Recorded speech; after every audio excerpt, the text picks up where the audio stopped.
Yes, greetings to you in the precious name of our Lord and Savior Jesus Christ. I welcome you for this leadership development program. Let's begin the service with a word of prayer. Father God, we want to thank you and praise you for this time. Lord, we are your servants, and you have called us to serve you, O Jesus, which is the greatest blessing in our lives. And Lord, coming together as brothers of Christ, meditating your scriptures, and Lord, having fellowship. It is one of the blessings that you have given us, so God. Thank you for the connection that you have given us. And Lord, even in this time, this 45 minutes to 1 hour, Lord, whatever we are going to hear, discuss, Lord, I pray that your presence will be with us and bless each one of us, so God. In Jesus' name we pray.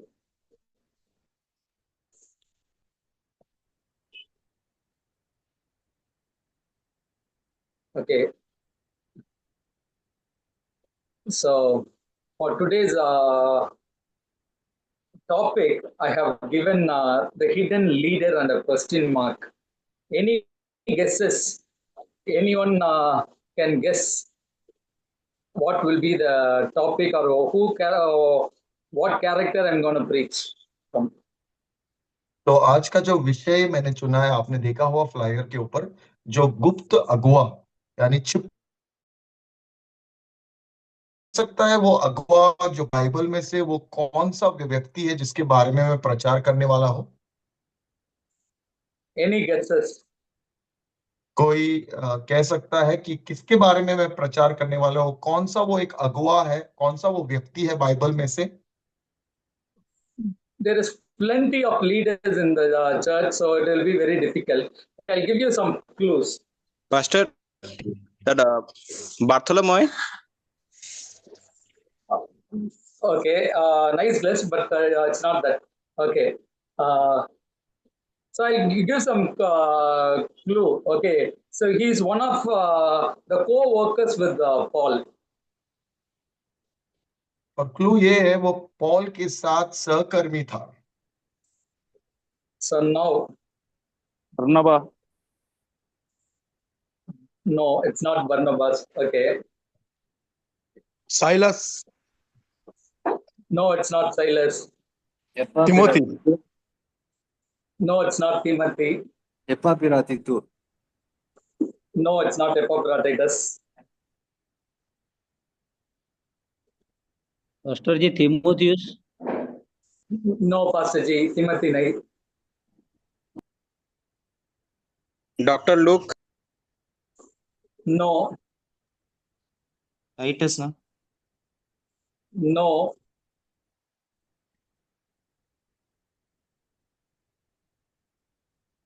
Okay. Any Mark. more guesses? No. Pastor ji, Hananya. Sorry, Kishore Ji, bolo. Sir, Hananya. No.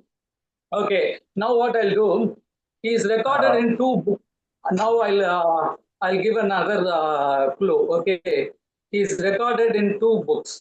One is Colossians and another one is in Philemon. और एक मैं संकेत दूंगा, इशारा दूंगा, वो दो किताबों में उसके बारे में बताया गया है. वो कलोसियो और फिलेमोन के पत्र में उसका नाम है. Don't turn your Bibles and Judah. guess possibly. What, Pastor Joseph? Judah. No, it's not Judah. Okay. Onesimus. No, Benny. No, it's not Onesimus. Okay. Okay, today we are going to meditate about a character who is hardly spoken, but who has done great things in the body of Jesus Christ. Sometimes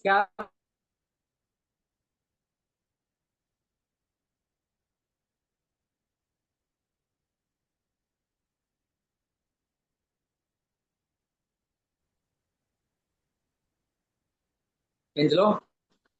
Yeah, I could not hear you anything. Your internet is breaking. Okay. So, okay. 1 minute. Oh, there was a call came. That's why. Okay, no worries. There are a lot of characters who are recorded in Bible. Sometimes unknown characters. Okay, who might not be there in the limelight, but yet they would have contributed hugely for the kingdom of God. They would have done tremendous job for the kingdom of God. So we are going to meditate such one character. और बहुत सारे ऐसे अगुवे हैं, बहुत सारे जैसे नेतृत्व करने वाले अगुवे बाइबल में हम पढ़ते हैं, लेकिन हम कुछ तो दान करेंगे भाई। लेकिन हम एक ऐसे व्यक्ति के बारे में देखेंगे बाइबल में से जो बहुत मशहूर नहीं था, लेकिन उसने परमेश्वर के लिए बहुत बड़ा कार्य किया है। Okay, we are going to meditate on Epaphras. और आज हम एपाफ्रास के जीवन में देखेंगे। So Epaphroditus and Epaphras are two different characters. और एपाफ्रोडाइटस और एपाफ्रास ये दोनों दो अलग व्यक्ति हैं। So we are going to meditate. There are only few scriptures mentioned about him. और कुछ वचन उसके बारे में बताए गए हैं। Why I have to do this question quizzing to find out what character it is? It is to make us understand there are people who are unnoticed in this world. Okay, unnoticed in this Christian history, but yet they are very, very useful. Likewise, in our ministry, we might be there in one corner of the world. We might be one corner of India, but I tell you, your ministry can be a huge impact for the body of Jesus Christ. और मैं एपाफ्रास के बारे में क्यों आपको मैंने पूछा कि आप बताओ किसके बारे में मैं प्रचार करने वाला हूं, क्योंकि ऐसे बहुत सारे लोग हैं बाइबल में जो अनदेखे हैं, जिनको जैसे जिनके ऊपर कोई चर्चा का केंद्र नहीं है, लेकिन उन्होंने बहुत बड़ा काम किया। और हम में से भी लोग हैं जिनको अनदेखा किया जाता है, लेकिन हम भी बहुत बड़ा कार्य परमेश्वर के लिए कर सकते हैं। So what he has done, we are going to meditate, and how we can apply it in our own ministry. That's what we are going to discuss. तो जो उसने किया उसके बारे में हम देखेंगे और कैसे हम अपने सेवकाई में इसका उपयोग कर सकते हैं, हमारे जीवन में इसका उपयोग कर सकते हैं, वो हम सीखेंगे। So there is a scripture in Colossians chapter 4 verse 13. Okay, I'm going to speak about 3 points from Epaphras, and the first one is recorded in Colossians chapter 4 verse 13. It says, I vouch for him that he is working hard for you and for those at Laodicea and Hierapolis. और मैं इस एपाफ्रास के बारे में बताऊंगा। जो पहला point है वो कोलोसियों के 4 अध्याय और 13वें वचन, कोलोसियंस 4:13 में है, और मैं पढ़ता हूं, मैं उसका गवाह हूं कि वह तुम्हारे लिए और लौदीकिया और हिरापोलिसियों के लिए बड़ा परिश्रम करता रहता है। So Paul is talking about this person, and he says he is a hard working person. और पौलुस इस व्यक्ति के बारे में बात कर रहा है और वो कह रहा है ये बहुत ही मेहनती परिश्रमी व्यक्ति है। So Epaphras, a hard worker for Christ. और एपाफ्रास एक परिश्रमी व्यक्ति मसीह के लिए। Hard work is very, very important in Christianity, because God expects us to be faithful in executing the task that God has given us. और मेहनत से और परिश्रम से काम करना परमेश्वर के राज्य के लिए बहुत जरूरी है, क्योंकि परमेश्वर चाहते हैं कि हम अपनी विश्वास योग्यता दिखाए इस परमेश्वर के राज्य के कामों में। So in the book of Colossians it says, even if you are working for a worldly master, you work hard in such a way that you are working to God. Whether it is a secular job or it is a ministry, whatever it is, what God is saying, your act, your work is for God. It is not for human being. So be faithful in whatever you do. That's what God is expecting. और इसलिए कोलोसियों के पत्र में भी ये भी लिखा है, अगर तुम एक संसारिक मालिक के लिए, यानी संसारिक अगर कुछ काम कर रहे हो, उसमें भी अगर काम कर रहे हो, तो भरोसेमंद रहकर विश्वास योग्यता दिखाते हुए तुम काम करो। तो तुम परमेश्वर के राज्य में भी काम कर रहे हो या संसार के किसी मालिक के लिए भी काम कर रहे हो, जो भी कर रहे हो तुम परमेश्वर के सम्मुख कर रहे हो, और हर काम में मेहनत और विश्वास योग्यता दिखाना। In Proverbs chapter 14, verse 23, it says, all hard work brings a profit. और नीति वचन 14:23 में लिखा है, हर परिश्रम फायदा लाता है। So, if you have to see success, if you have to see the blessing, if you have to see the profit, Bible clearly says it depends upon how hard you work. अगर आपको अपने जीवन में आशीष पाना है, अगर अपने जीवन में आपको फायदेमंद होना है, तो बाइबल ये कहती है वो किसके ऊपर निर्भर है, आप कितना परिश्रम करते हो, आप कितनी मेहनत करते हो। So, how he worked, that's what we will see. Let's turn our Bibles to Colossians chapter 1, verse 4, 5, and 6. Okay. Because we have heard of your faith in Christ Jesus and of love you have for all God's people, the faith and love that spring from hope stored up for you in heaven, and about which you have already heard in the true message of the gospel that has come to you. In the same way, the gospel is bearing fruit and growing throughout the whole world, just as it has been doing among you since the day you heard it and truly understood God's grace. और हम देखेंगे कलोसियों के पहले अध्याय 4 से लेकर 7वें वचन में कि एपाफ्रस ने किस तरह से परिश्रम किया।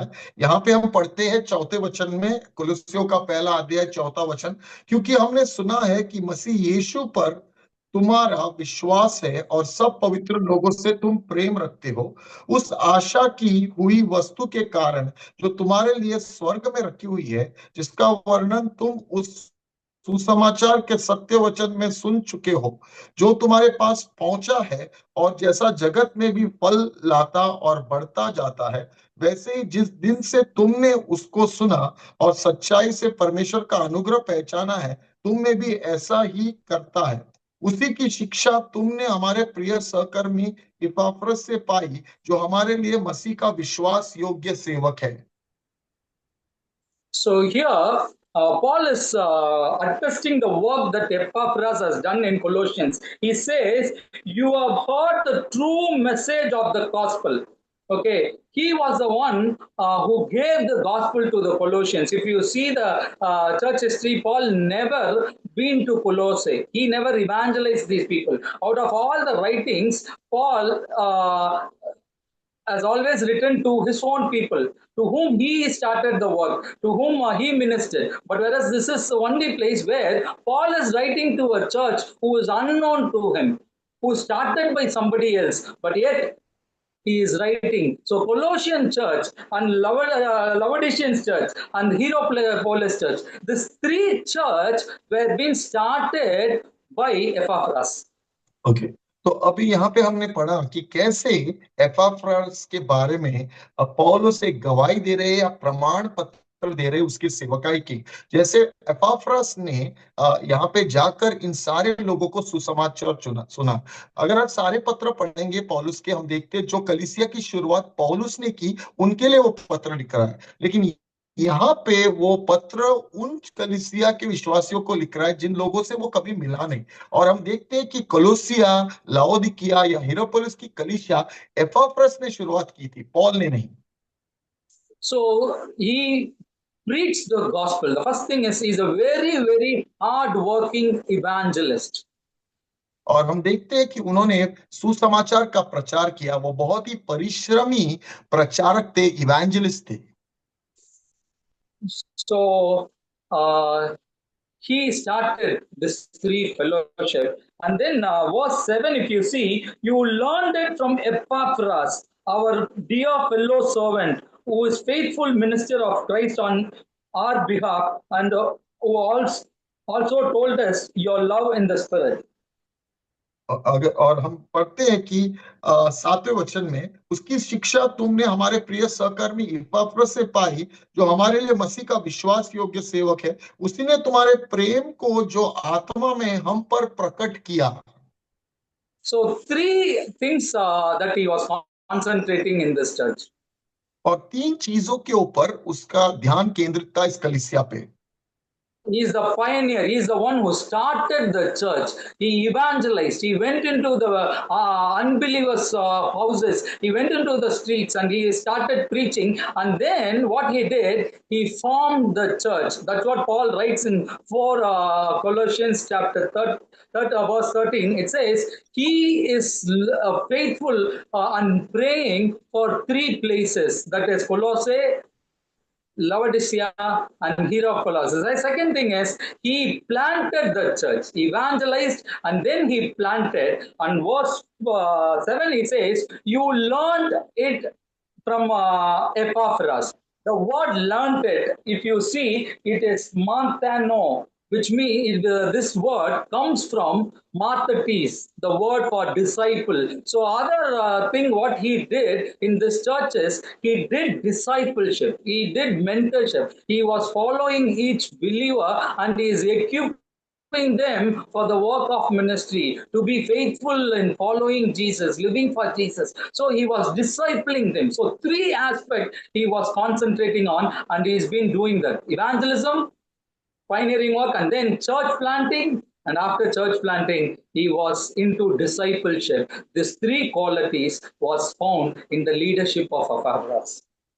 और एपाफ्रस के जीवन में हम 3 चीजों के बारे में देखते हैं। उन्होंने 3 चीजें कैसे परिश्रम से काम में लाई।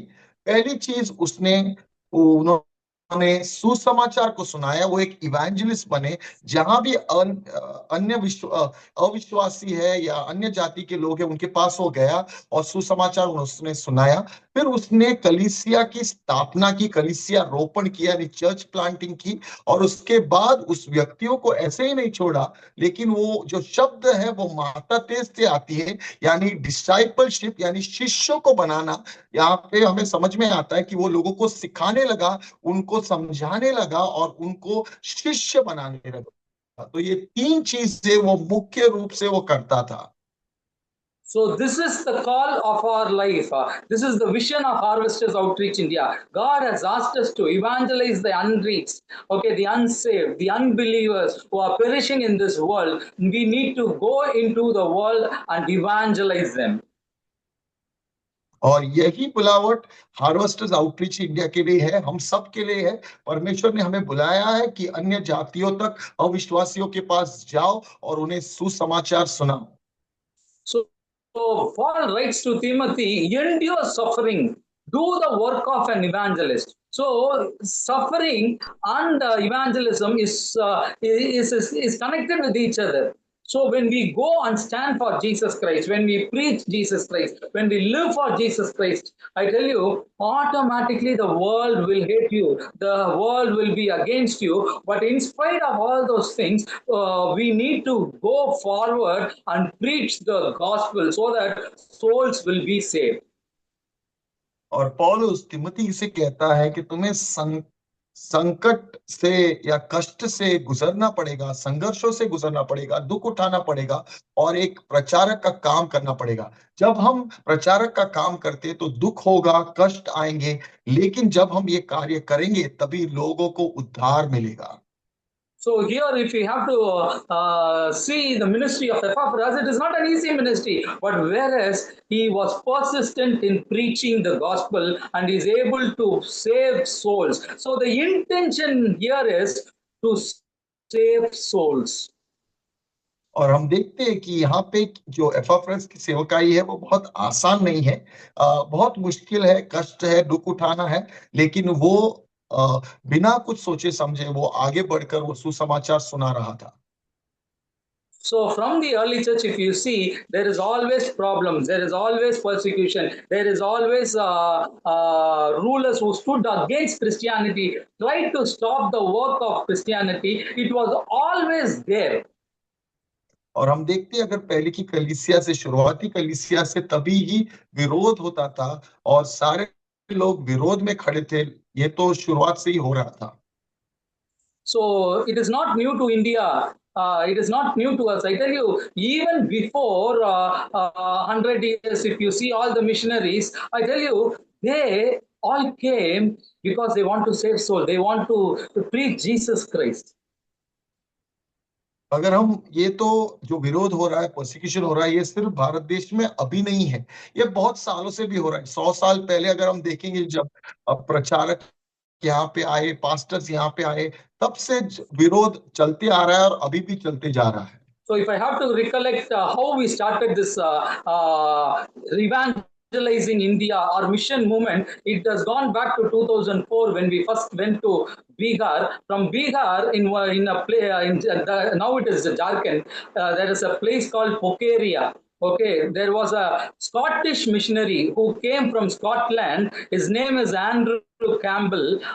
We went to his church and we ministered there for 2 days. And I tell you, we all prayed in his graveyard because the way he came to Jharkhand and he did that service, I tell you, we were literally shaken up. And we all remember, God, we are not going to be satisfied by being a church in Rayapuram, but whereas what we are going to do, we are going to go into India. So when we offered that prayer, no one knows Hindi, no one knows how we are going to do it, what we are going to do it. But I tell you, faithfully, we all were in tears. Okay, we were all in tears, but we cried out, we prayed to God, God, if a Scottish missionary can come and die for Indians, and that to this tribal people, Lord, we are Indians. We need to love our brethren. We say, India is my country. All brothers, all Indians are my brothers and sisters. Lord, what more we will do? So that's the passion that we had, and we prayed, and we see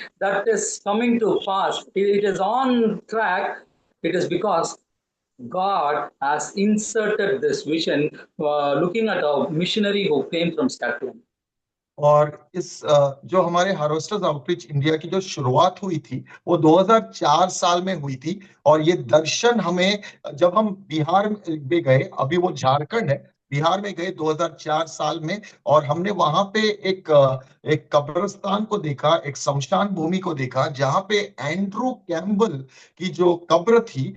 और Andrew Campbell एक missionary थे जो बाहर से आए थे, और उनका एक दर्शन था कि भारतवासियों को सुसमाचार सुनाना। और जब हमने देखा कि बाहर से लोग आ रहे हैं भारत देश के लोगों को सुसमाचार सुनाने के लिए, और हम यहाँ पे भारतवासी है जो अपने देश के लोगों को ये कहते हैं कि हमारे ये सारे भारतवासी हमारे भाई और बहन है, तो हमें भी अंदर परमेश्वर ने एक दर्शन दिया, एक अंदर एक जोश और एक अग्नि उमड़ में आई कि हमें भी इस सुसमाचार को सुनाना है, लोगों तक पहुंचाना है। और जब हम वहां पे उस कब्र के सामने खड़े होकर रोने लगे कि परमेश्वर हमें भी इन लोगों के पास पहुंचना है, तो परमेश्वर ने हमें यह दर्शन दिया कि भारत देश के कोने कोने तक आपको जाना है, सुसमाचार को सुनाना है। तो वो एक जोश उमड़ आया, और उस दिन से इस दर्शन के, इस कार्य के, इस काम के कार्य की शुरुआत हुई।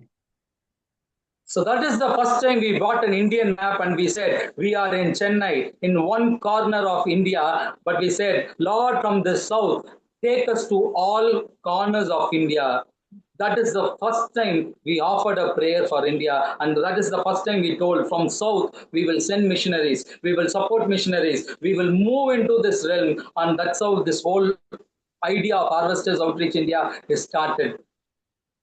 और तभी से हमने क्या किया, एक भारत के नक्शे को लिया, और हमने वहां पे प्रार्थना की कि परमेश्वर, हम दक्षिणी भाग में हैं, और हम इस दक्षिणी भाग से प्रचारकों को, मिशनरी लोगों को भेजेंगे भारत के कोने कोने तक। हम उनकी सहायता करेंगे, हम उनकी मदद करेंगे, ताकि भारत के कोने कोने तक सुसमाचार पहुंचे।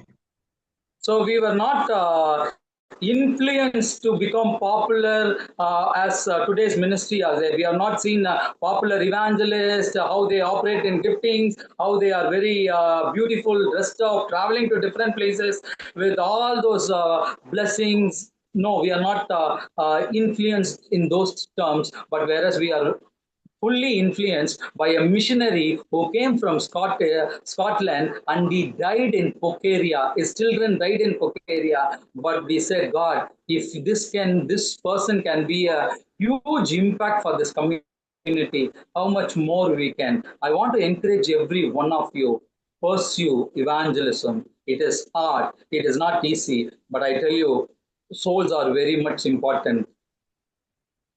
और हमारी प्रेरणा जो हमें उस समय मिली, वो प्रेरणा एक ऐसे प्रचारक से नहीं है जो बहुत बड़े स्टेज पे खड़ा रहता है, बहुत मशहूर है, बहुत बड़ी गाड़ियों में आता है और बहुत प्रसिद्ध है। ऐसे प्रचारक से हमारी प्रेरणा नहीं आई।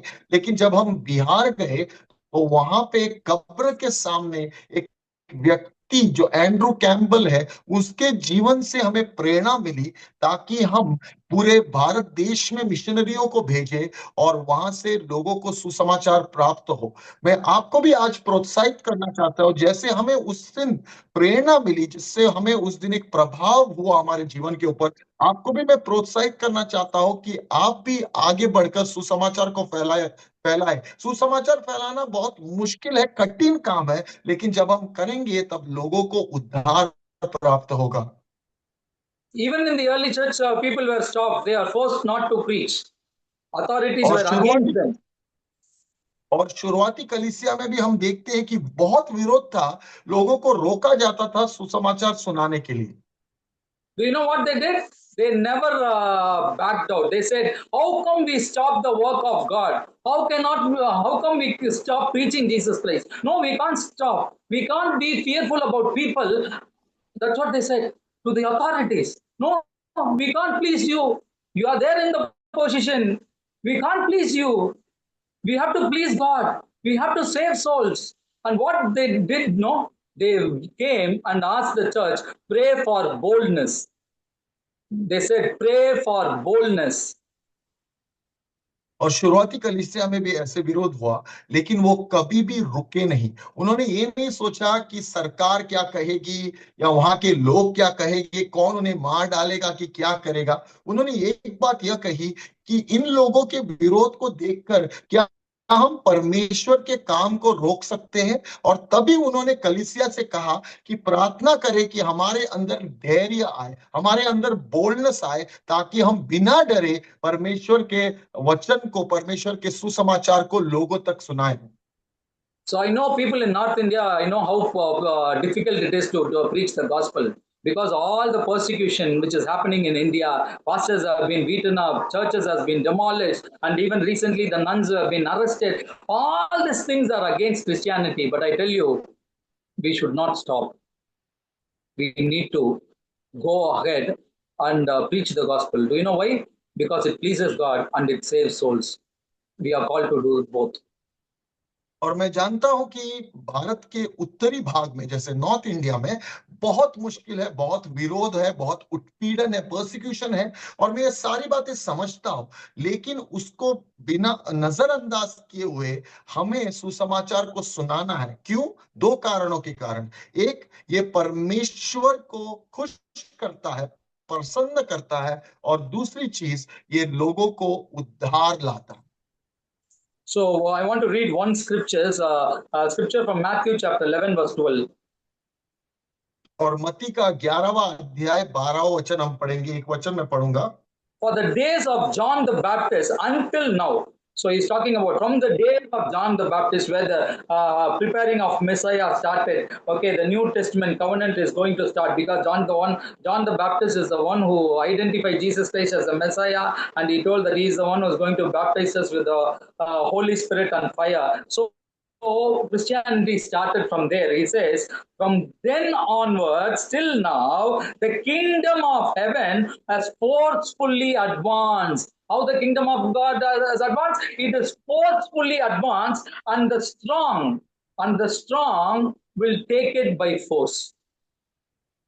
और यहाँ पे मत्ती का 11वां अध्याय 12वें वचन में लिखा है, यूहन्ना बपतिस्मा देने वाले के दिनों से, यानी वो क्या कहना चाहता है? यूहन्ना बपतिस्मा यानी जो नई वाचा की स्थापना की गई। यूहन्ना बपतिस्मा वो था जिन्होंने प्रभु यीशु को देखा और सब लोगों को बताया कि ये वो मसीह है और ये नया वाचा बनाने वाले हैं और उसके ऊपर हमें विश्वास करना है। और उसने जो पहले मसीह के लिए उस पथ को खोला, और हम देखते हैं वो क्या कहते हैं यहाँ पे, तब स्वर्ग के राज्य में बलपूर्वक प्रवेश होता रहा है और बलवान उसे छीन लेते। यानी वो क्या कह रहा है कि बलपूर्वक तरीके से सुसमाचार को सुनाया जा रहा है और बलवान उसे छीन ले रहे हैं। So evangelism is very, very important. And only when you do evangelism, your church will be established. और सुसमाचार सुनाना, इवेंजलिज्म बहुत जरूरी है, और जब आप सुसमाचार को सुनाओगे तभी आपकी कलीसिया बढ़ेगी। So people have to be added on to the church. That's the first stage. और कलीसिया में लोग बढ़ते जाने चाहिए, ये पहली शुरुआती स्थिति है। And then comes multiplication, where we will send missionaries, where we will raise missionaries, we will raise leaders and start another work. That's how the churches will be established. और उसके बाद जब कलीसिया में लोग बढ़ेंगे तो एक कलीसिया से दो, दो से चार, चार से 10 होंगे, तभी हम लोगों को मिशनरीज बनाकर भेज सकते हैं और तभी पूरे भारत देश में कलीसियाओं की स्थापना होगी, शुरुआत होगी। And then comes discipleship inside as a church. और उसके बाद कलीसिया के भीतर लोगों को शिष्य बनाना, उनको चेले या disciple banana. Every disciple who is fully trained will be equal to master. So the goal of discipleship is to make every believer like Jesus Christ, and we have to teach the Bible, we have to equip them, we have to make them into matured Christians. और हर शिष्य तो पूरी तरह से प्रशिक्षित है, वो प्रभु यीशु जैसे बनता है। इसलिए हमें हर विश्वासी को प्रशिक्षण देकर उन्हें एक चेला शिष्य बनाना है, ताकि वो प्रभु यीशु के जैसे बने। So Rick Warren says, who is a matured Christian? How we can evaluate a person as matured? और रिक वॉरेन कहता है, एक मैच्योर क्रिश्चियन वो कौन है, हम कैसे बता सकते हैं कि ये इसके अंदर आत्मिक बढ़ोतरी हुई है। So he says the one who hunger and thirst for God's word and applies it in his life, that is a one sign that he is a mature Christian. He will have a desire to learn the word of God, and he will have a desire to execute this scripture in his life. So that is one thing. और पहली चीज वो कहता है कि वो व्यक्ति एक परिपक्व मसीह है, यानी एक आत्मिकता में बढ़ा हुआ व्यक्ति है। तभी हमें पता चलता है जब वो वचनों को सीखता है और वो वचनों को अपने जीवन में अपनाता है, उन वचनों के अनुसार चलता है, इससे पता चलता है वो आत्मिकता में बढ़ा हुआ व्यक्ति है। And the second sign is, he says, he's a man who prays, who will act in prayer, who will act in evangelism. So he's talking about a consistent connection with God, and taking God to people is a sign of maturity. और दूसरी चीज वो कहता है, वो एक ऐसा व्यक्ति होता है जो प्रार्थना में बने रहता है, जो प्रार्थना करते रहता है और सुसमाचार को सुनाता है। एक चीज वो कहता है कि अगर हमें पता चलना है कि वो आत्मिकता में बढ़ा हुआ है, वो एक ऐसा व्यक्ति जो परमेश्वर के उपस्थिति में बने रहता है और लोगों को परमेश्वर के पास ले आता है। So this is a maturity of a believer. How to evaluate a believer, whether he is mature or he is a child or he is growing up. These are the standards. But when it comes to a church, he says there are two expectations to mature a church, is whether mature church or not. और ये जो दो चीजें मैंने पहले बताई, वो एक विश्वासी के लिए है जो कलीसिया में है। अगर लेकिन और दो चीजें वो बताता है वो कलीसिया के बारे में, अगर हमें पता चलना है ये पूरी कलीसिया आत्मिकता में बढ़ रही है या बढ़ चुकी है, तो इन दो चीजों के बारे में अभी देखेंगे। But when a church will be matured, he says two things. Okay, the church will raise leaders. Okay, they will not be satisfied with ministering only to believers. What they will say, I have to raise a leader who will do far more greater things to God, because that's what Jesus is expecting from his disciples. Jesus said, you will do far more greater things. So a leader will raise a similar leader who will outlive or do the ministry that a pastor will do. So that is the vision of a leader has to be. और जो कलीसिया की बढ़ोतरी तभी हम देखते हैं जब ये एक अगुआ, जैसे हम लोग अगुए हैं या लीडर है, हमें एक दूसरे अगुए को तैयार करना है, एक लीडर को तैयार करना है, तो जाके बड़े और महान काम करेगा। जैसे प्रभु यीशु ने कहा है कि तुम लोग मेरे से भी बढ़कर और महान कार्य करोगे। और जब ये ऐसा कलीसिया में होता है, अगुए बढ़ने लगते और 1 से 2, 2 से 3 अगुए खड़े होते हैं, तभी हमें पता चलता है कि कलीसिया में बढ़ोतरी हुई है, आत्मिकता में वो बढ़ चुके हैं। But unfortunately, leaders doesn't have those qualities. In today's Christianity, they are more selfish in what they want to achieve for Christ. It is even in Christendom, in the ministry that we do. Okay, we are not expecting others to shine up in life, but whereas he says a matured leader will raise leaders who will do far more greatest things. And the second sign, what he says is a mature leader, okay, a mature church will plant many more churches. They will not be content in what they do and what they have. They will always increase the boundaries. He will always excel his boundaries. That's how they will go into the world. That's what he says. A mature church, raising leaders and planting many more churches.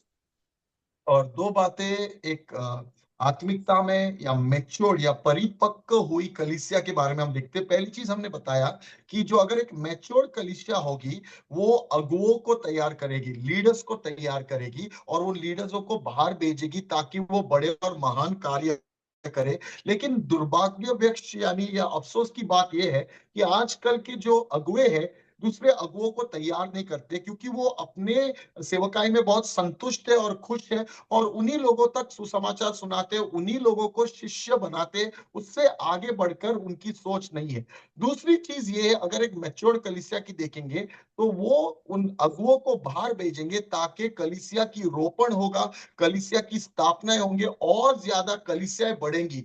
तो ये दो चीजें बहुत जरूरी है। अगर हमें समझना है कि हमारी कलीसिया आत्मिकता में बढ़ी हुई है, तो पहली चीज है कि हमें अगुओं को तैयार करना है, लीडर्स को तैयार करना है, और दूसरी चीज है उन लीडर्स को बाहर भेजना है ताकि वो कलीसियाओं की स्थापना करे और एक कलीसिया से 10, 15, 100 ऐसी कलीसिया बन सके। Okay, Charles Spurgeon says, all work done by the believer should be hard work.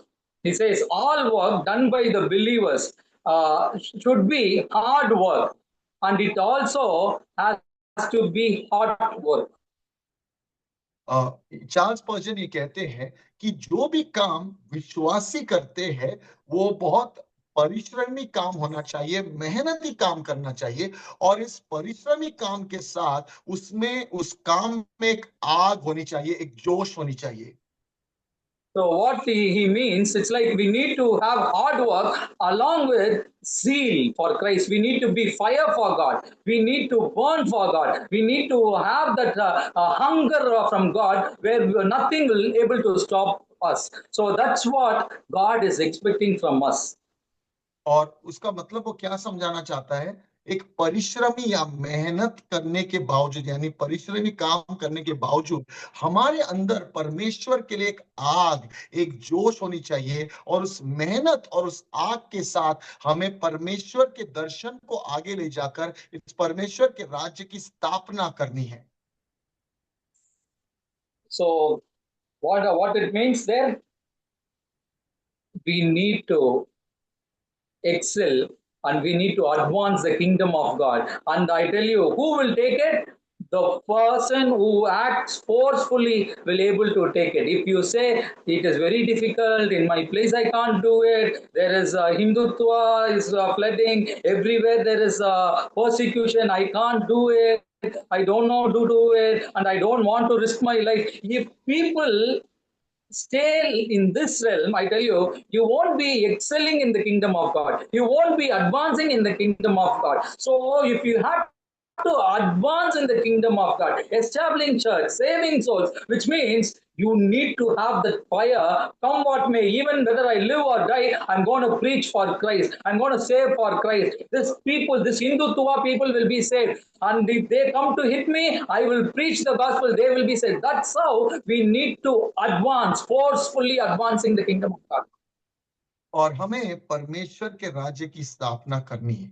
हाँ, मैं जानता हूं कि बहुत सारा विरोध हो रहा है भारत देश में, बहुत सारे हिंदुत्व के लोग या हिंदुत्व जो संस्थाएं हैं वो हमारे खिलाफ लड़ी रहती है। अगर आप सोचोगे कि अरे मुझे कुछ नहीं करना है, मैं तो डरा हुआ हूं, मैं तो कर नहीं पाऊंगा, वो लोग मुझे मार डालेंगे, ऐसे अगर आप सोचोगे तो आप आगे नहीं बढ़ पाओगे। लेकिन इनसे भी, इस सोच से परे होकर हमें परमेश्वर के आग को हमारे जीवन में लाना है, परमेश्वर की अग्नि के साथ हमें आगे बढ़ना है, कि ये सोचकर कि जो ये हिंदू संस्था के लोग हैं वो भी इस सुसमाचार को सुनेंगे और उनका बस जीवन में परिवर्तन आएगा और परमेश्वर के राज्य की स्थापना भारत देश में होगी। So Paul says, I vouch for the hard work of Epaphras, and in chapter 1 verse 7 he says, our dear fellow servant Epaphras, who is a faithful minister of Christ. Paul only gives the statement faithfulness to two people. One is Timothy, and then he gives the credit to Epaphras. He is a faithful minister of Christ. और पौलुस जब गवाही देता है एपाफ्रस के बारे में, वो कहता है कि वो एक अच्छा सहकर्मी है जो परमेश्वर के राज्य का कार्य पूरे परिश्रम से करता है। और कुलुस्सियों का पहला अध्याय 7वें वचन में लिखता है कि वो हमारे लिए मसीह का एक विश्वास योग्य सेवक है। और ये जो विश्वास योग्य का जो शीर्षक है वो सिर्फ दो लोगों के लिए बाइबल में कहता है, पौलुस, तिमोथी और उसके लिए। So Epaphras is a faithful servant of God who is a hard worker. He worked in 3 areas: evangelism, church planting, and discipleship. That is our vision. Have it, pray for it, and proceed forward so that we will establish God's purpose in our life.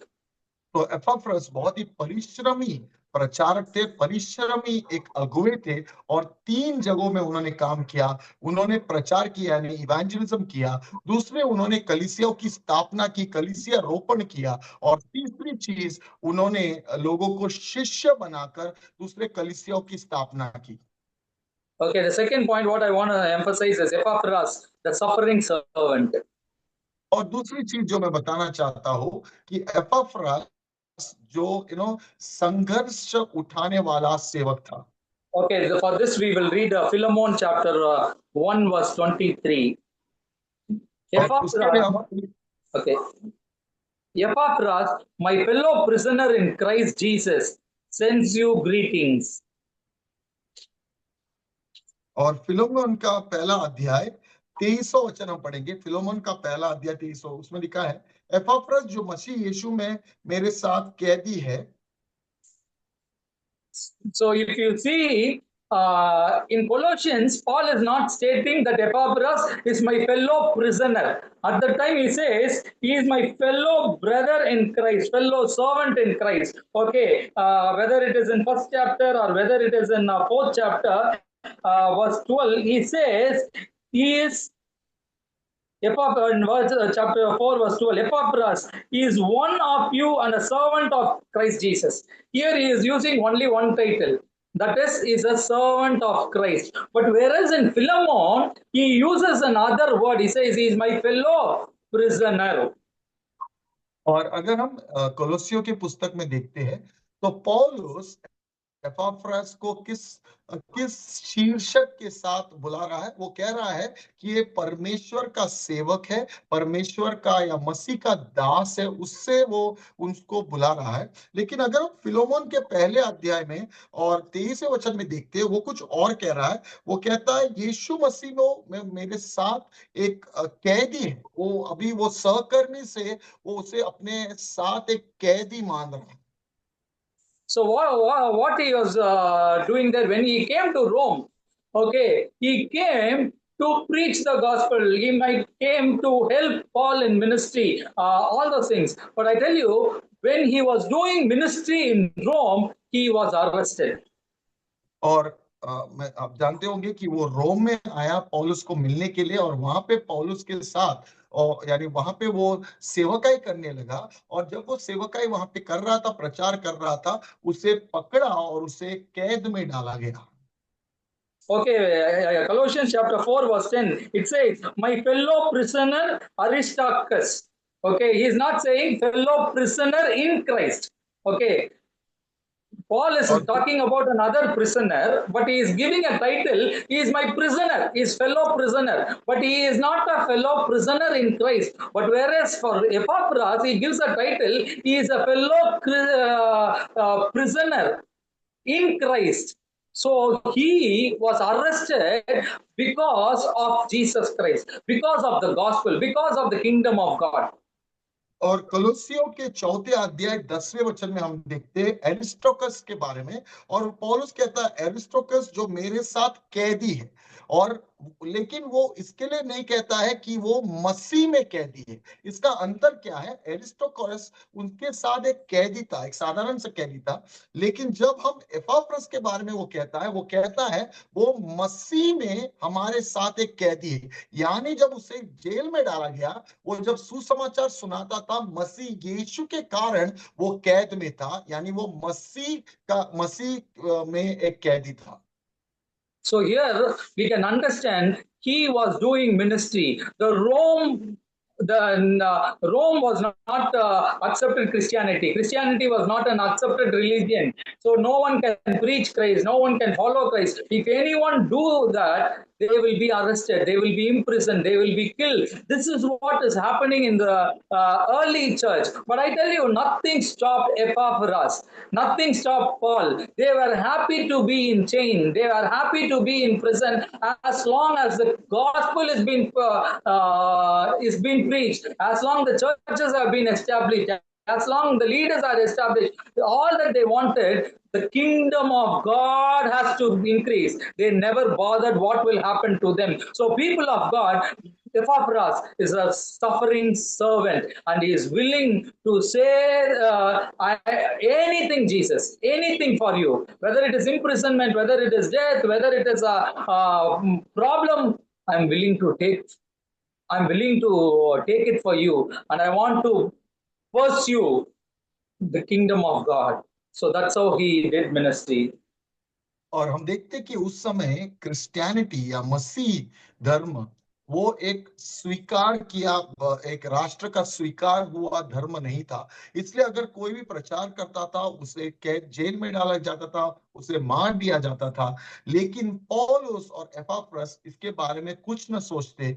उनके मन में एक ही था, उनके अंदर एक जोश था कि प्रभु यीशु के राज्य का कार्य करना है, प्रचार करना है। विरोध हो, लोग हमें मारे, कुछ भी करे, हमें चिंता नहीं करना है। हमें आगे बढ़कर परमेश्वर को प्रसन्न करना है और लोगों को उद्धार लाना है। और यही काम वो करते गए और लोगों की सुसमाचार पहुंचाने लगे और दूसरे अगुओं को खड़ा किया और परमेश्वर के राज्य की स्थापना उन्होंने उन जगहों में की। Okay, Matthew Henry comments for this scriptures, my fellow prisoner in Jesus Christ. He says, there is nothing more enjoyment for God's people to suffer together for Christ. और मैथ्यू हेनरी जो एक There is nothing more enjoyment for God's people than to suffer together for Christ. और Matthew Henry एक बात कहते हैं इस मसीह में कैदी के वचन को देखते हुए, वो कहता है इससे बढ़कर कोई बात नहीं है कि हम लोग मसीह के लिए दुख उठाते हैं। So if you go to a new place, you can enjoy. If you eat food, you can enjoy. You can have relaxation, then you can enjoy. But I don't know, being inside the prison, chained together with the guards, they lost their freedom. But what they are saying, it is more joyful because they are not bothered about what happened to them, but they are joyful to see what is happening in Rome. अगर आप कहीं एक दूसरे जगह घूमने जाते हो या कहीं पे जाते हो तो आपको बहुत मजा आता है, बहुत आनंद होता है। लेकिन मुझे ये बात समझ में नहीं आती कि एक व्यक्ति जेल में है, वो कैद में है और वो कहता है ये आनंद की बात है।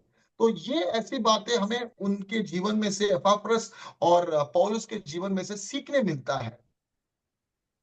So today's problem is pastor's expectation is has to be I have to have a big church, I need to dress up beautifully, and I have to go to many places to preach, and I have to visit from one place to another. So all our expectation revolves on us rather than the kingdom of God. In the early church, the whole vision is of the people, but they never bothered what happened to them. So that is the vision that we need to catch today. Whether I'm imprisoned, whether I've been beaten up, whether I'm going to be persecuted, nothing going to stop me, and I'm going to prolong. I'm going to build the kingdom of God. Even if I'm going to be persecuted, I tell you, I am blessed because I have done and I have received it because of Jesus Christ. और आज के जो pastors की सोच कुछ अलग है। वो क्या सोचते हैं, मैं किस तरह के कपड़े पहनूंगा, मैं यहाँ से वहां लोग मुझे बुलाएंगे प्रचार करने के लिए तो मैं कलीसिया में जाऊंगा, सॉरी, मैं प्रचार करूंगा, मैं लोगों को मिलूंगा, मैं मशहूर होऊंगा, मुझे प्रसिद्धि मिलेगी। ऐसे लोग सोचते हैं। लेकिन उस समय के लोग की उनकी सोच बहुत अलग थी। वो ये नहीं सोचते थे कि मैं कैसे मशहूर होऊंगा। वो एक ही उनके अंदर एक दर्शन था कि लोगों को बचाना है, कलीसियाओं की स्थापना करनी है, लोगों तक सुसमाचार सुनाना है। लोग हमें मार डाले या हमारे मुंह के ऊपर थूके, उसके बिना कुछ मायने रखे हुए वो लोग आगे बढ़ के उन्होंने सुसमाचार को सुना है। So we all know how the gospel was increasing in Rome, how the churches have been established in Rome, how leaders were enthusiastic after receiving Paul or Epaphras doing ministry in Rome. There was a great revival was happening in Rome. और हम सब जानते हैं कि कैसे सुसमाचार फैलाया जा रहा था रोम में, और कैसे कलीसियाओं की स्थापना हो रही थी, कैसे पौलुस और ये सारे लोग कलीसियाओं की स्थापना कर रहे थे, और कैसे परमेश्वर के राज्य की बढ़ोतरी हो रही थी, लोगों को उद्धार प्राप्त हो रहा था। Bible says if anyone desire to live a godly life in Christ Jesus, they will be persecuted. Bible ये कहती है अगर कोई भी परमेश्वर का जीवन परमेश्वर के अनुसार एक धार्मिक जीवन जीना चाहता है तो उसको विद्रोह का सामना करना ही पड़ेगा। So even Mark chapter 10, it talks about all the blessings you will receive, and you will receive all this blessing with persecution. और मरकुस के 10वें अध्याय में लिखा है ये सारे आशीष आप पाओगे और आशीष के साथ आपको विद्रोह का सामना, प्रोसिक्यूशन का सामना करना होगा। Peter was asking Jesus Christ, Lord, we left everything and we followed you. What we will get?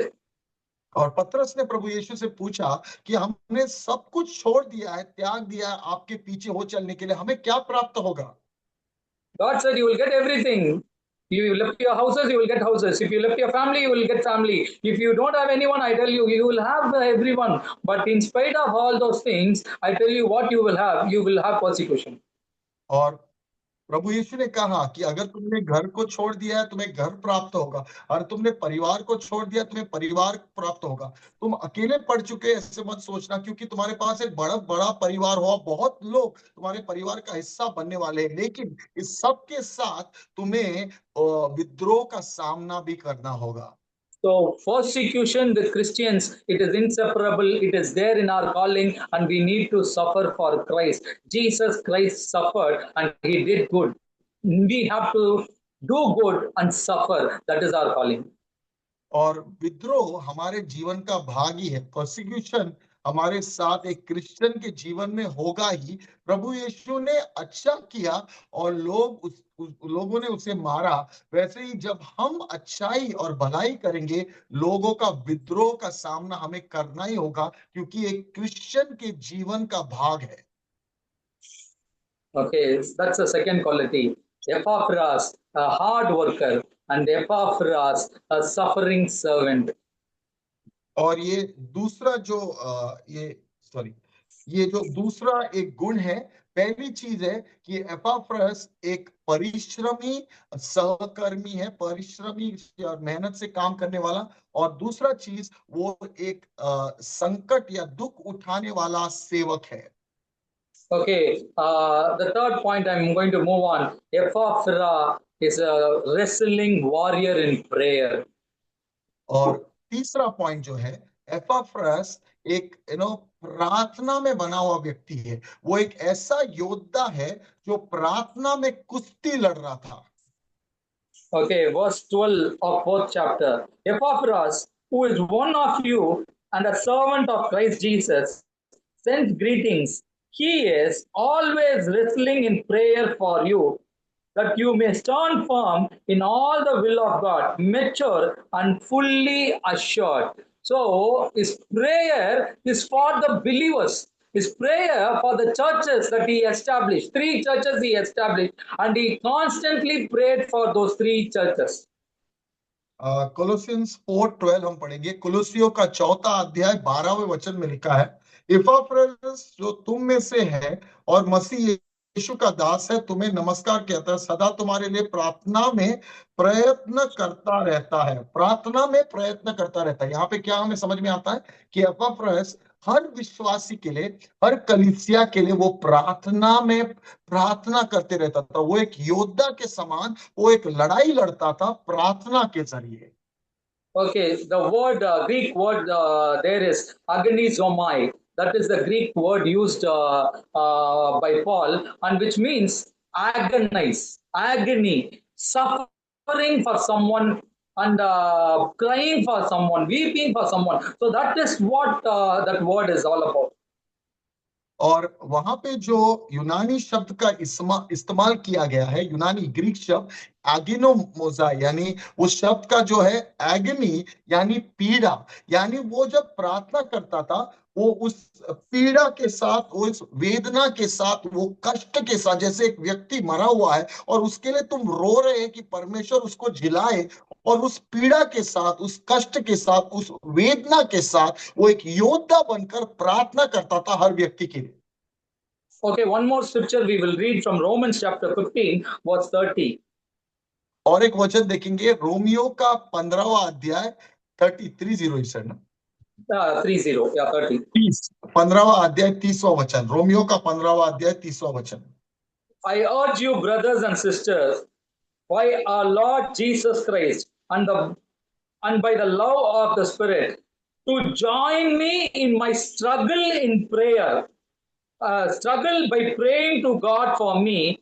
Pray that I may get saved from the unbelievers of Judea, and that the contribution. Okay, so here Paul is urging, is asking brothers and sisters. He says, join me in the struggle. Join me in my struggle. What the same word here it used as suna agonizomai. One word has been added to the previous Greek word, which means it is constant groaning. It is constant agonizing. It is continuously. Paul is saying, I am having this burden continuously in my spirit, and I'm carrying it on my own. I'm praying it. I'm praying for others. It is a struggle. I want you to join, because again, he's asking the Roman church to join. Okay, this is also, Colossians also is happening in Rome. So he says, Epaphras is a person who constantly wrestle for you in prayer.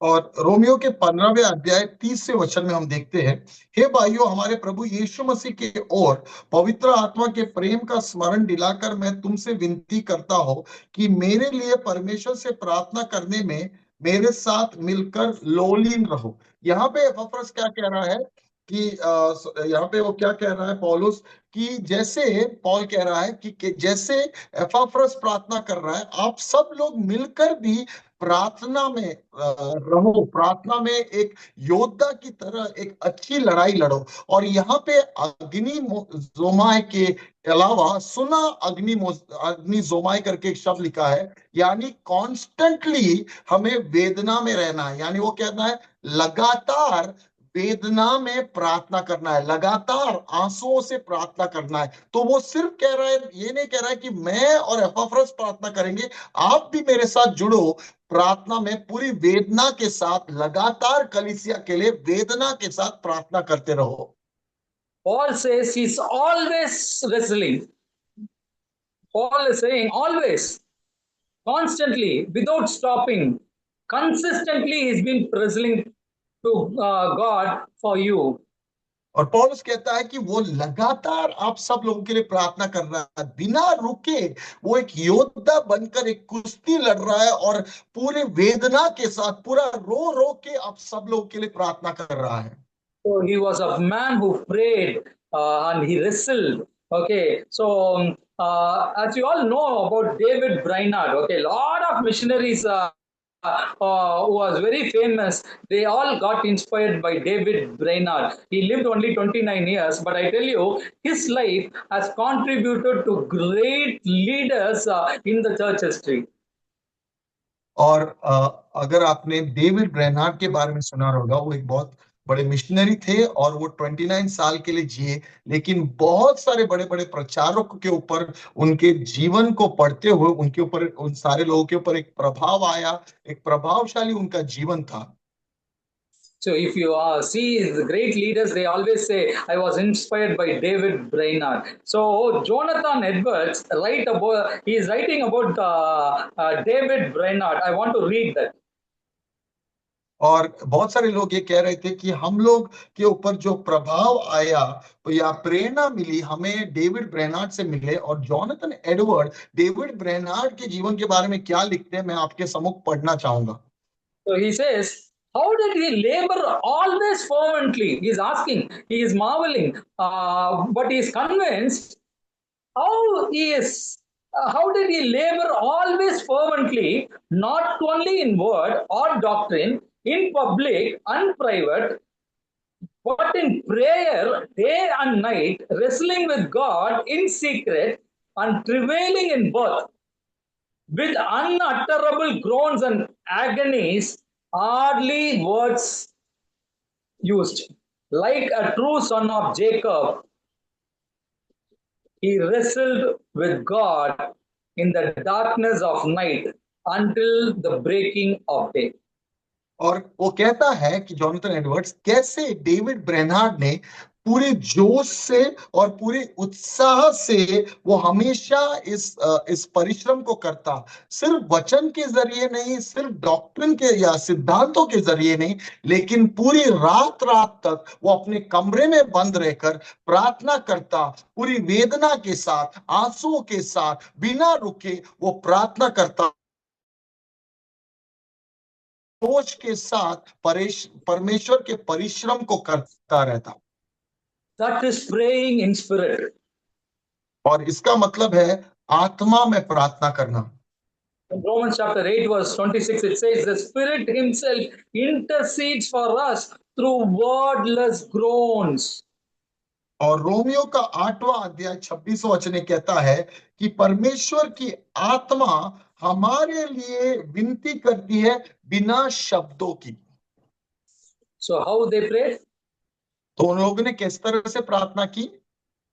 He is wrestling. How Jacob in the Old Testament wrestled with God. He was holding on to God's feet and he is crying in tears, weeping. That is what recorded in Hosea chapter 12 verse 34. He was constantly holding on to God in tears and he's saying, God, you have to touch me. You have to bless me. Only when you bless, that will be a greatest blessing. So that is how he was wrestling. Likewise, Epaphras, Paul, the Roman church, what God is expecting from all these people, they will hold on to the feet of Jesus, cry for others, pray without words, which means the Spirit will take control. You won't know what to pray, but wordless groaning will be there. Day and night, David Brainerd prayed in such a way, only groans and agonies were being heard. That's how he prayed. So, as a servant of God, do you know what we have to do? If we have to see revival, if we have to see God's kingdom increasing, we need to wrestle in prayer with God. You have to say, even if God is not willing to bless this nation, you have to pray. Even if God is angry and He wants to destroy this nation because of idolatry, immorality, sexual perversion, drug addict, all these things are happening. If God is angry, you and I, what you have to do, we have to hold on to the feet of Jesus and to plead for our nation, plead for our people. We have to ask God, they don't deserve it, but unless if you touch them, unless you change them, unless you transform them, this life will be useless. That is how we need to pray and plead for this nation.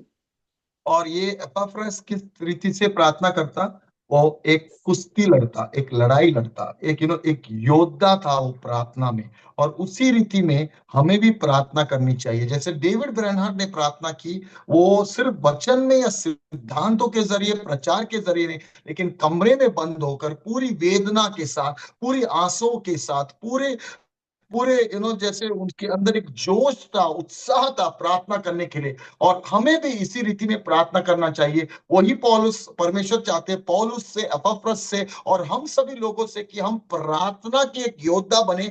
और हमें परमेश्वर से यह कहना है कि परमेश्वर, अगर जब तक आप कार्य नहीं करोगे, जब तक आप लोगों को हाथ नहीं लगाओगे, तो लोगों का उद्धार कैसे होगा? ये अंधकार भरा हुआ एक देश है, लेकिन इसमें हमें पूरी तरह से आपके ज्योति को लाना है, लेकिन आपको कार्य करना है। और जब तक हम प्रार्थना नहीं करेंगे तो परमेश्वर कैसे कार्य करेगा? हमें प्रार्थना करना है। और परमेश्वर, जैसे याकूब ने पुराने नियम में परमेश्वर के पैर को पकड़ा था, और होसिया के पुस्तक में यह लिखा है कि कैसे वो गिड़गिड़ाकर वो रो रहा था, और परमेश्वर वो कह रहा था कि जब तक आप मुझे आशीषित नहीं करोगे, मैं आपको छोड़ूंगा नहीं। और परमेश्वर ने उसे आशीषित किया। वैसे भी हमें परमेश्वर के पैरों के सामने, परमेश्वर के पैरों के सामने बैठना है, गिड़गिड़ाना है, रोना है। और जब हम प्रार्थना करेंगे, परमेश्वर के राज्य की स्थापना होगी और लोगों तक सुसमाचार फैलेगा और लोग उद्धार पाएंगे। So here A.W. Tozer quotes like this: if a prayer originates from the Holy Spirit, then the wrestling can be beautiful and wonderful.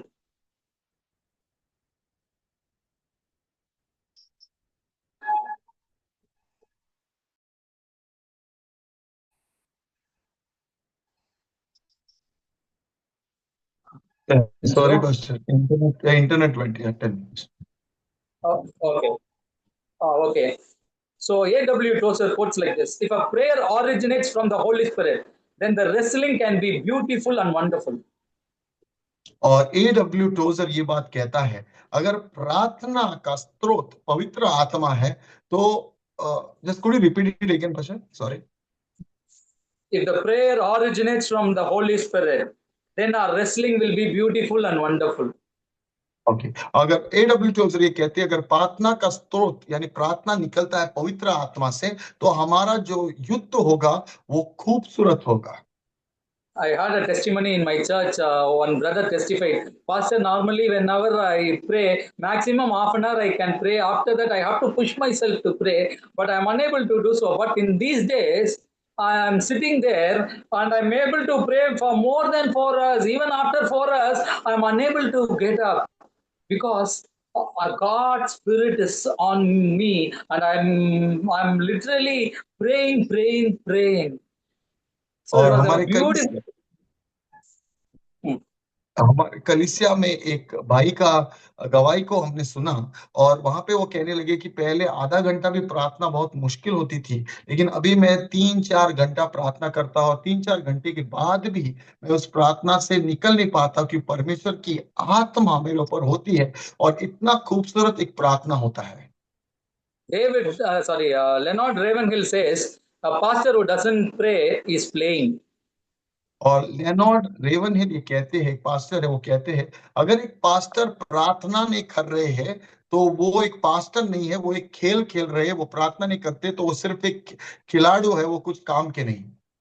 So they are like playing, enjoying, that's all. तो वो सिर्फ खेल रहे हैं, वो सिर्फ मजा उठा रहे हैं, वो कुछ परिश्रम नहीं कर रहे। So prayer is a very, very important aspect in the life of a leader. प्रार्थना बहुत एक जरूरी भाग है एक अगुवे के जीवन में। Paul is able to witness about Epaphras. he is always wrestling with God on behalf of you. और पौलुस एपाफ्रस के बारे में गवाही दे सकता है, और वो गवाही दे रहा है कि वो आपके लिए परिश्रम कर रहा है, वो एक कुश्ती लड़ रहा है आप सभी लोगों के लिए प्रार्थना के जरिए। So Epaphras is a hard worker. He is a suffering servant. Epaphras is a wrestling warrior in prayer. तो तीन चीजें, एपाफ्रस एक परिश्रमी सहकर्मी, एक परिश्रमी कर्मी है, या काम करने वाला, मेहनत करने वाला। दूसरा कि एपाफ्रस एक दुख उठाने वाला दास है, वो संघर्ष से गुजरने वाला दास है। और तीसरा वो एक योद्धा है जो प्रार्थना करते जाता है। So when he is unknown, hardly we found out who it is, right? और आप उस व्यक्ति को ज्यादातर लोग पहचानते नहीं। जब मैंने आपसे पूछा तो आपने भी उसका नाम याद नहीं किया। So even being pastor, sometimes we don't know, we missed out. We would have known it, but at this point of time, he was not there in our mind, fresh to recollect that character. But I tell you, he was very effective in the kingdom of God. और बहुत बार pastor होने के नाते हमने उसके बारे में पढ़ा होगा, लेकिन वो हमारे मन में फ्रेश ताजा रूप से हमें याद नहीं है। लेकिन इस व्यक्ति को ज्यादा लोग पहचानते नहीं होंगे, ज्यादा लोग प्रचार भी नहीं करते होंगे, लेकिन इस व्यक्ति ने, एपाफ्रस ने, परमेश्वर के राज्य के लिए बहुत ज्यादा काम किया है। So that's what I said in the brochure. Faithfulness. That's the angel who put that statement. It says faithfulness more than fame. और जैसे हमने ब्रोशर में डाला है, फेथफुलनेस विदाउट फेम, यानी विश्वास योग्यता बिना प्रसिद्धि के। Okay, whether we are famous or not doesn't matter. Whether we are popular or not, it doesn't matter. Whether people appreciate us or not doesn't matter. Whether people give acknowledgement of what we do, it doesn't matter. As long as you do the will of God, which is being faithful to God. अगर हम प्रसिद्ध हो या नहीं, या हम मशहूर हो या नहीं, या लोग हमारे सेवकाई में सेवकाई के बारे में अच्छी चीजें कहे, या हमारी सेवकाई के बारे में गवाही दे, हमारे बारे में लोगों को बताए, इसके कोई मायने नहीं रखते। लेकिन हमें परमेश्वर के राज्य के लिए इस कार्य को करना है, और वो परमेश्वर के सम्मुख सही होना चाहिए। हमें परमेश्वर को खुश करना है, ना कि लोगों को। कि हम मशहूर हो या नहीं, परमेश्वर को प्रसन्न करना है, परमेश्वर के राज्य के काम को करना है। So my prayer is for everyone to you is, Lord, make them faithful so that they will accomplish your plan in their life. Okay, your kingdom, establish your kingdom through their life. Save many souls through your life, through their life. That is what I'm going to pray for you.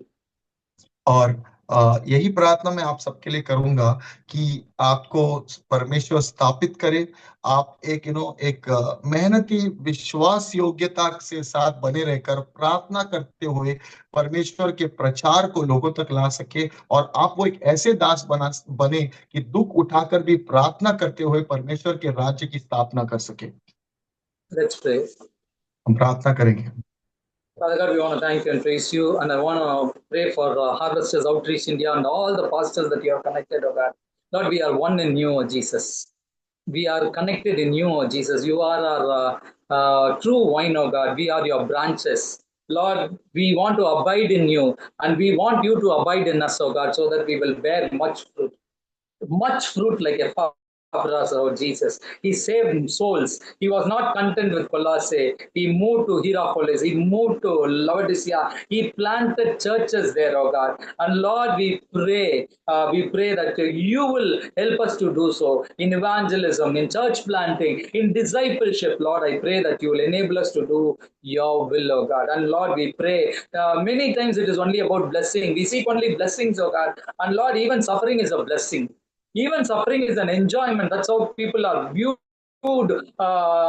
Suffering for you in the past, oh Jesus. Unfortunately, we have missed out in today's world. We think only about all the good blessings that we can avail in Christ, but we tend to forget that even suffering for Jesus Christ, ridiculed for Jesus Christ, beaten up for Jesus Christ can be a blessing. And Lord, we don't know whether we will be able to stand firm in that situation, but we know that if it happens, you will strengthen us to be faithful even at that point of time. I pray that you will give us the boldness, that you will give us the strength to be faithful, oh Jesus, not to shy away, not to be cowards, oh Jesus. Lord, I pray that your spirit will empower every one of us, oh Jesus. And Lord, we want to suffer for you. Blessed are those who persecuted for my name's sake. That's what you said, oh God. Lord, I pray that if you allow something like that in our lives, help us to stand firm and to show Christ's nature in that circumstances, oh God. And Lord, we pray that you will pour out your spirit of prayer as Epaphras was wrestling day and night, as David Brainerd day and night he was groaning, he was in agony, oh God. Hardly he prayed with words, but that's how he prayed for everyone. Epaphras prayed for every believer whom he evangelized. Lord, I pray as pastors, we need to watch for the souls in preaching, in prayer, in taking care of them. Lord, it's a greatest task. We know it is only through your spirit we will be able to do it. I pray that you will anoint each one of us right now, wherever they are. Wherever they are, let the anointing of the Holy Spirit will grip their hearts and mind. I will empower them in the physical realm, oh God, so that they will stand in the gap and pray for the people, for the nation, for the vision that you have given us. Thank you, Jesus. In Jesus' name we pray. Amen.